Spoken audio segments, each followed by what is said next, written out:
21st Century Entrepreneurship with Martin Piskarik.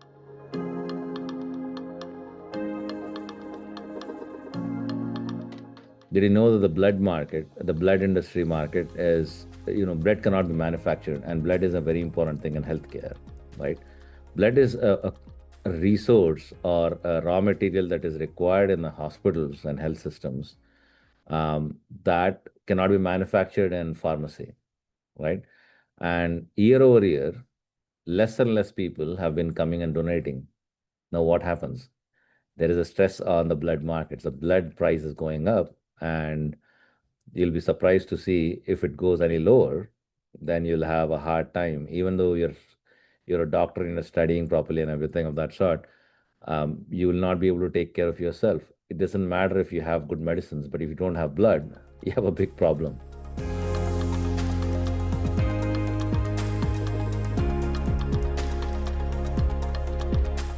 Most of the hospitals are only 150 years old. Right before that, they were community places where religiously they were taking care of patients. There was no hospital system. It's not like it's been a long time. So I believe during, again, I can actually give you a couple more things that I love.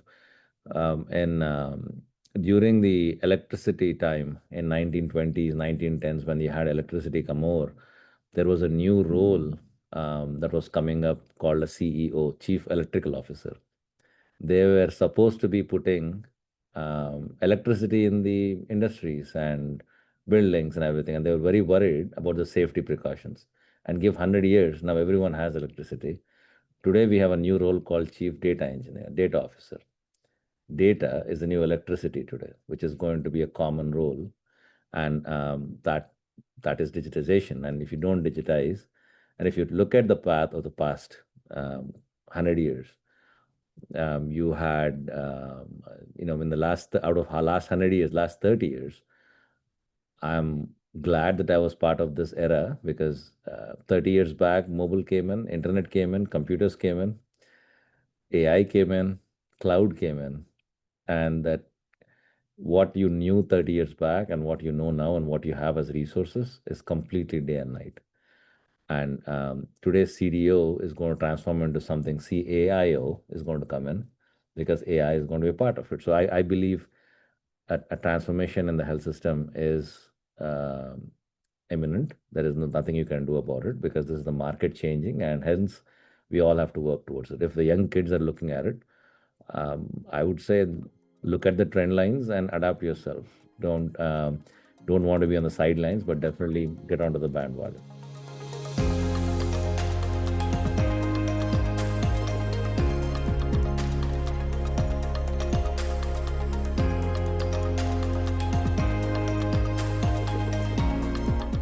What we do is we digitize our workflows in the health systems. We actually make sure that there are gaps in the workflows. We are not a pointed solution company. We are a workflow digitization company. That means we take the workflow from A to Z, right, from start to end, and there are always gaps. There are mechanisms that you have. There are always gaps within there. Maybe a manual place where you're writing it on a paper and that is not part of the entire workflow. So when you take the entire workflow and you digitize them, now you start analyzing them because you get an extra set of data that is coming into the data lake that you didn't have before. Oh, when did Martin pick them up? Oh, what happened? When is he coming in? When is the patient come in? How long was he staying there? So you're able to analyze it. Once you start analyzing it, you want to optimize it. Now that is where you put in AI. So you digitize, you analyze, and you optimize. And that's what we do at PiCube, helping health systems to be AI ready for tomorrow.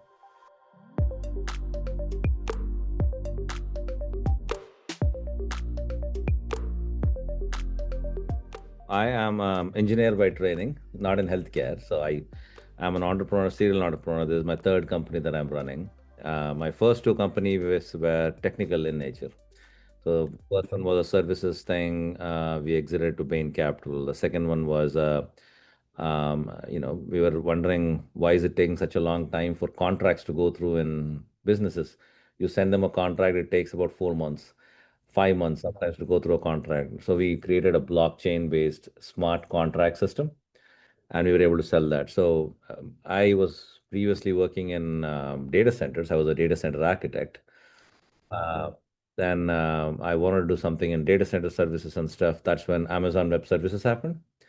Then I noticed, oh, it's not technology. It should be solutions that sell. Technology doesn't sell. Technology can be used to create a solution. So since I've been working in health systems, working for a long time, right now we're building a platform, operational efficiency platform. Obviously, healthcare has a lot of needs, a lot of manual things that happen. So, and they're busy. They can't utilize technology, and they're a little behind on adopting technology because they're good with patients, but not with technology. So how do I help them? So we're trying to bring in and help them. But being an engineer, I'm not a social guy. We need to put our word out there. We're working with Cleveland Clinics. We're working with Baptist Health. We're working with the big companies, Henry Ford Systems. But not a lot of people know about us because healthcare is tough to get in. So not a lot of people know about us. A lot of investors don't know about us. Healthcare is a close-knit community. People listen in. They know about each other and whatnot. So wanted to put our word out there. This is what we are doing. There are some solutions that have not been solved. So we are working with asset. So health systems have these expensive equipment called asset.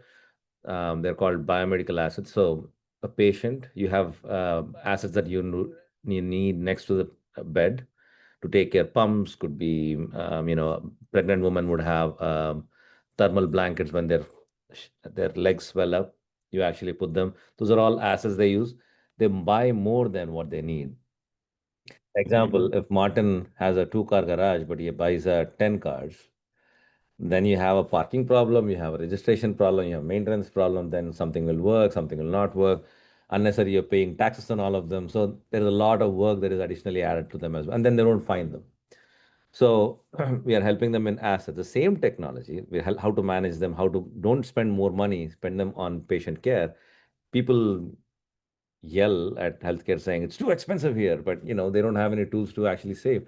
So how do we create an operational efficiency platform that are common across health systems? So we started off with asset. We started getting into pathology labs where they collect cancer samples, tumor samples. When a patient actually gets their sample and tumor removed, doctor says maybe it's cancerous. Maybe let me test it. But when you actually send it out, my wife is probably, praying to the God. Hopefully, she should not have anything. And my kids are praying, and suddenly they lose them. And when you lose it, I can't diagnose it. Maybe you're on level 1 cancer, but because I can't get any more of it, by the time next time it grows, you're already level 4, and it's patient safety problem as well. So we are helping them solve those problems. In blood, there is a problem where blood contamination is a big problem. We are helping these problems did not come up yesterday, but they've been there for a long time. But how do you solve these problems? So I, being an engineer and architect, we are applying technology and innovating business model. Don't bring in new technology, but use the existing technology. How do you give them a very cost-effective solutions by changing the business model, better way of serving them so that they have affordable technology, accessible technology so that they can, save the money, bring it back into patient care. So that's the game that we're playing. We are trying to see, we're building something called digital hospital so that the hospitals can, health systems can, in one shot, have all the problems that they can, at least majority of them, which are common, they're able to come in. Like you go to Amazon and you're able to vision as you go to Amazon and you find everything.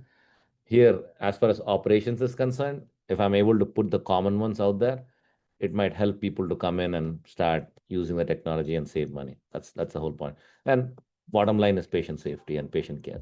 That's the problem. That's a vision that we are trying to achieve, and wanted to let the story being told outside and people to listen to this.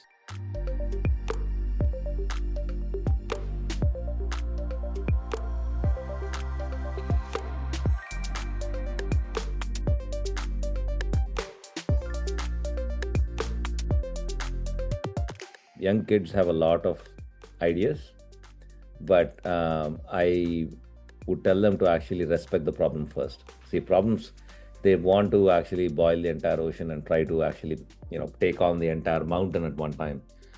Before that, respect the problem. Because if you respect the problem and you understand, you're not the smartest kid in the world, but there are people who have tried that before as well. If you're able to see why they failed, you'll probably be able to understand how can you, what might have happened and how to apply certain things. So, the first thing for the puzzle is respect the problem. Second is have patience. You can't solve the problem in 2 nights. Sometimes it takes time, and you have to take that course. You have to talk to a lot of people in this area, get that nuances in that problem, and then apply solutions to it. Solution comes later if you really understand the pain points of the problem. Technology application is the last thing that I would say you would have to do. Don't apply, hey, just because I know AI, I'm going to solve this problem. No, that's not how it works. Understand the problem. Where is it? Maybe you don't need AI. Maybe you don't need. So don't apply technology ahead of the game. I know young kids are very fast in moving ahead and doing things. Then you miss the whole point of it. So respect the problem, have patience and persistence. Talk to a lot of people who have done that before or in the market, and then apply technology. Then you'll probably have a better chance of moving ahead. Because this is not my first time doing it, and nothing comes in overnight. My It takes at least about a good product line. It takes about 2 to 3 years to figure it out. You have to spend your cycles around it. You have to dream it, you have to sleep on it, you have to wake up, you have to talk to people, you have to do it. Then you get an idea. Sometimes you might be lucky, you'll get it faster, but understand the problem and have persistence and perseverance.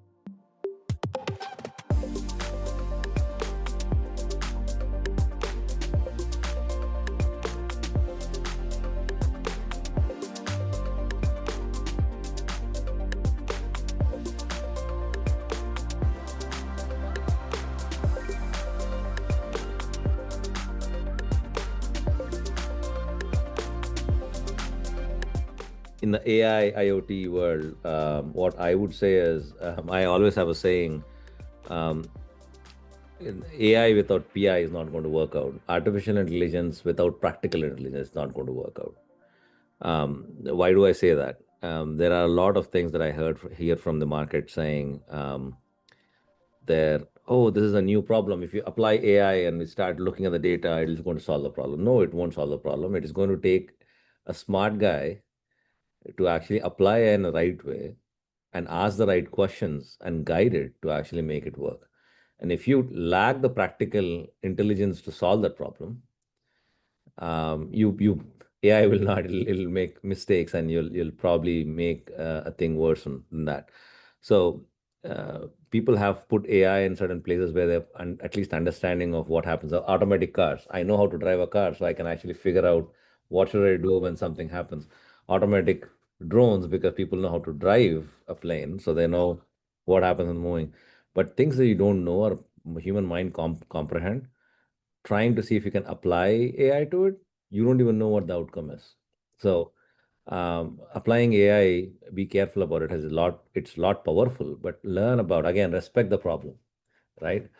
IoTs are very important in today's world. I foresee that AI is here to stay, and IoTs are going to play part of it because there are a lot of pieces in our day-to-day life that are not connected today, and they will be connected tomorrow. So AI is only going to get new data streams, like from my fridge, from my thermostat, from me. It's already being connected. I can only see that a human brain that cannot comprehend everything in one shot, AI will be smarter and will be bigger in their life. And the solutions that you're going to pitch for the next 10 years are going to incorporate IoTs, which is not going to go away, AI, which I think is commoditized already because everyone is using AI. What does it mean that if everyone is using AI, there is no edge for you unless you do something different?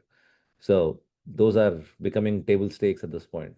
So you need to have on a poker, you're almost there table stakes, and you need to build anything but have AI assisted, not build on it, because that'll be part of it. It's like, do you know ABCDs? Oh, I know ABCDs. That's no one is going to ask you a question at that point of time. It's supposed you're supposed to have it. AI is supposed to be there. So um, in that area, I think for the young kids, building solutions and building and newer solving the problem only based on AI. Don't base your products on AI. it has to be AI assisted, which goes without saying.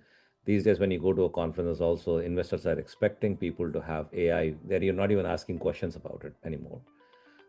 So it's become a nuance at this point, and so when you're working on newer technologies, newer things, AI will be part of it.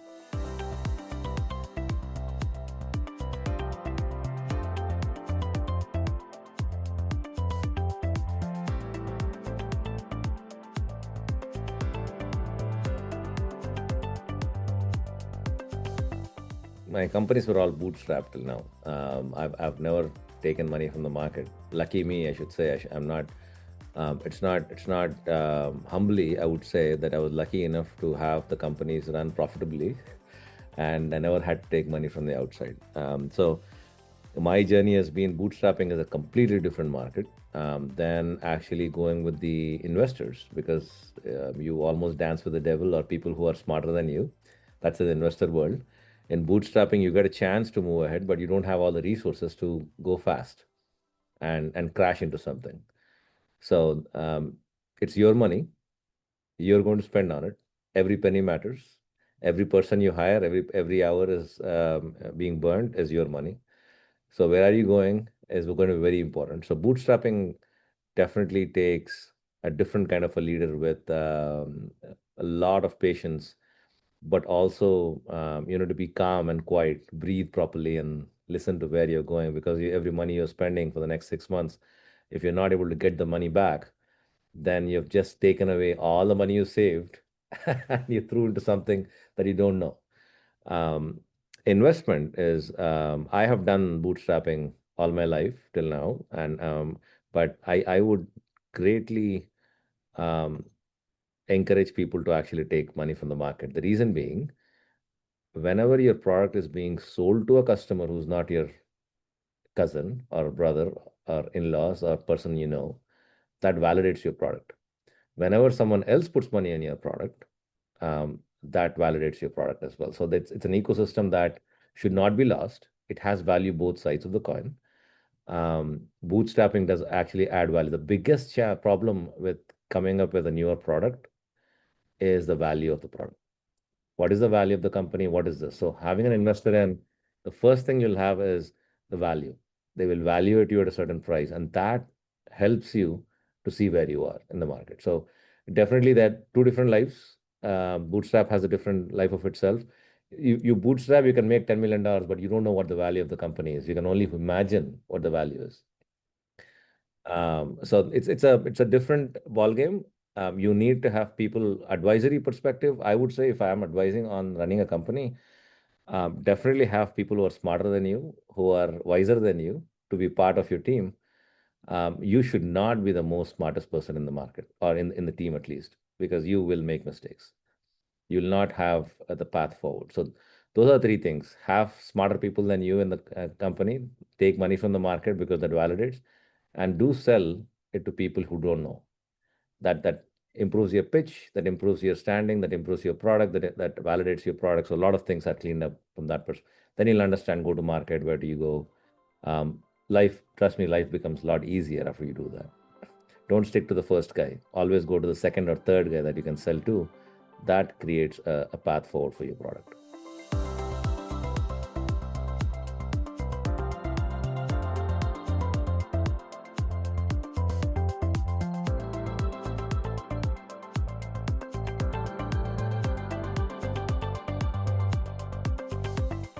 Healthcare, it's an interesting market. Healthcare is. US market is about $26 trillion. GDP is $26 trillion at this point, and healthcare is $5 trillion out of it.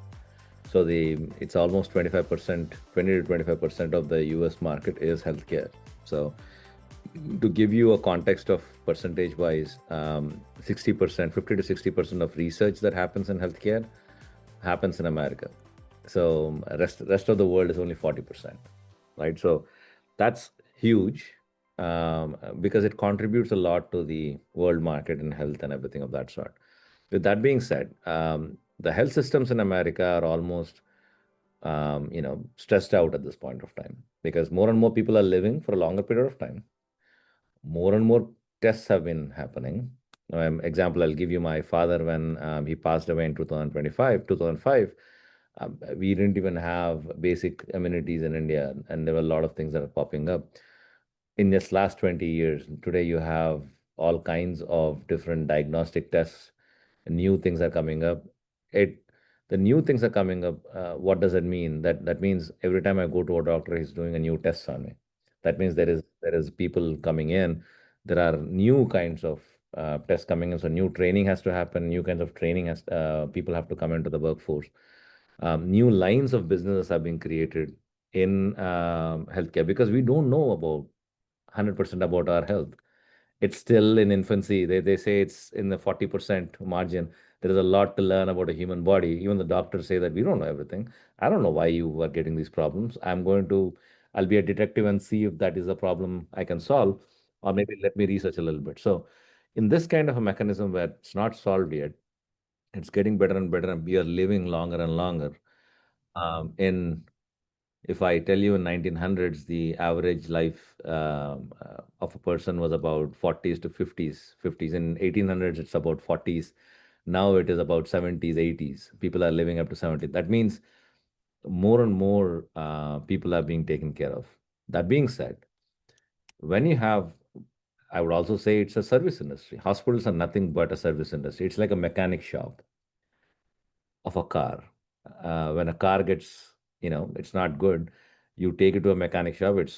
You fix it and you send it back. The same thing happens in hospital. 100 years back, the same thing happened. I got sick. I went to a hospital. They fixed me and sent me back. Even today, I get sick. I go to a hospital. They send me back. So nothing changed from a utility of a hospital, but more things are fixed right now than what they were before. That puts a lot of stress on the healthcare market because more people are coming in. More people are not coming into the healthcare market to serve the patients. Only more patients are coming in. The per capita of number of people that we're taking care in a hospital is increasing a lot, so that puts a lot of pressure. With that pressure, when they move around, um, imagine samples are moving around. So they're collecting blood from about 10, 15 people. They're collecting samples. They're collecting urine analysis from people, stool analysis to test. Oh, maybe he has a cancer. Oh, he has a bloodshot, gunshot wound. He's probably person is coming in with a cancer. He's probably having a burn. Oh, there's a accident, and suddenly the people they're moving around. They're fast, so they want to save the patients. With that kind of chaos, mistakes happen. You don't have tools suddenly, and every patient is important, but mistakes happen. And in this kind of an environment, the primary goal of a hospital is to take care of the patient. But when mistakes happen, they don't have the tools to actually, put them back. There could be a lawsuit because of some mistakes. It's a drain on the money that health systems have. There is a patient who doesn't have money. You're taking care of all these things, but you don't get paid. That's also a financial burden on the hospital. In this kind of a thing, I need to use the resources I have efficiently to make sure I can provide a service. So, what are the tools that are required to make sure these things are properly managed on the cost side so that you don't spend more, but at the same time, you're able to actually put the right amount so that you can the revenue as well. It's also important to actually make sure you have the money to take care of the next patient. What are the tools required? How do you cleverly move things around and innovate new business models to make sure this technology can be adopted? That is the play PyCube is playing. And it is a tough market to get into. It has a higher, it's not easy to get into a health system because they don't trust people from outside easily. I had to go through 5 years of working in health systems to learn what they're doing and then get in. But it's a frustration for new kids and new entrepreneurs who are coming in. Oh, health system is so boring. No, no, no. It has a different way of selling and buying. You have to understand that part. Once you understand that, where are you selling? How are you selling it? Who are you talking to? What is your value prop? If you understand that properly, they are very good buyers and they are going to keep you they're keepers too. They keep you for a long period of time. It is just that getting in requires a little bit more thought, strategy, go to market. And that would make you successful if you're working on this area.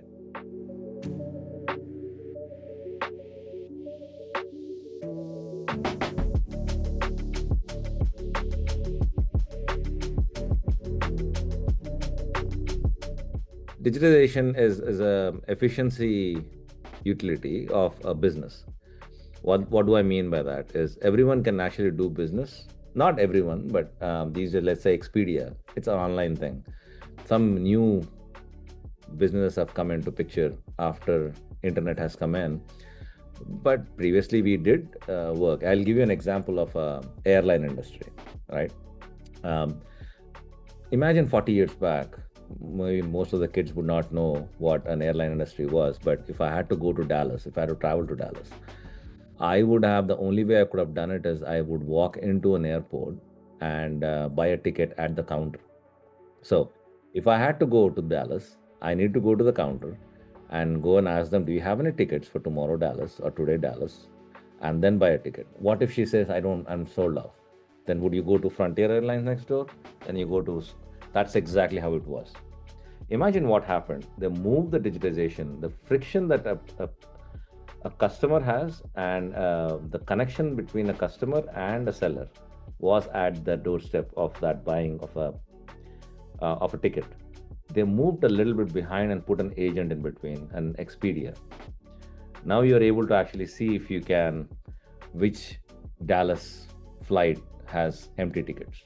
Now that's digitization, because airlines had to give the data to the Expedia. Expedia would actually put a front outside, and I would actually log in and, and again, there is also other thing, credit cards.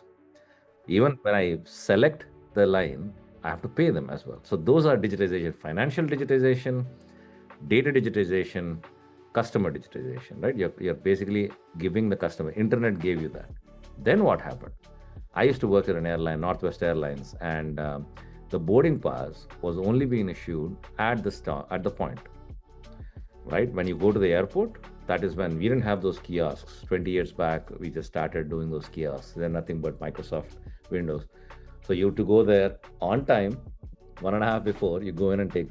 Now that is also moved back. Now I get a ticket, sit at home, there is an app on my phone, click on it, it automatically checks me in, I just walk in. Now, the result of all these things is an efficient piece. Tomorrow I want to go to Dallas, I'm able to do it from my couch. I'm able to book myself, I'm able to get the boarding pass and then go. Digitization always improves the number of the market itself, efficiency in the market. Healthcare, when it comes in as well, there is a lot of friction between the patient and the provider. If you, right, you don't have scheduling problems, there are issues, I'm not finding things. Digitization at every level. There are gaps in health system. There are in the workflows that they have, there are gaps. Understanding where is that you can actually improve that time for a patient to take care of himself by taking the right help. There is a lot of play in that area in digitization world. I don't care if you're in India or in America, it's a business problem. Digitization helps you to improve, efficiently move, more, to see more patients, reduce the stress on people, and put the onus back on the patient.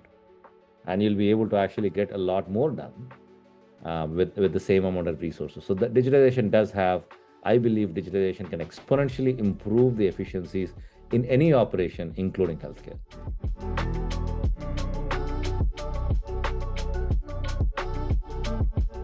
There is a lot of information on the website, pycube.com. You can visit there. We have white papers, and we have published some case studies as well. If you want to learn a little bit more about how are we looking at the problems and how are we solving them. Also follow us on LinkedIn, and we are very active on LinkedIn, and you can follow us. And if you have questions, I'm available. And if there is any entrepreneurs or if anyone from the healthcare operations side, if you want to get connected, please feel free to connect me on LinkedIn, and more than happy to chat if you have any questions. 21st Century Entrepreneurship with Martin Piskarik. Imagine a space where triumphs, trials, and tales of entrepreneurship come alive. Welcome to the 21st Century Entrepreneurship Podcast, a gold awarded journey hosted by Martin Piskarik, connecting with listeners in 95 countries and ranking in the top 0.5% of all podcasts. Join our exclusive community, elevate your perspective, and embark on the path to success.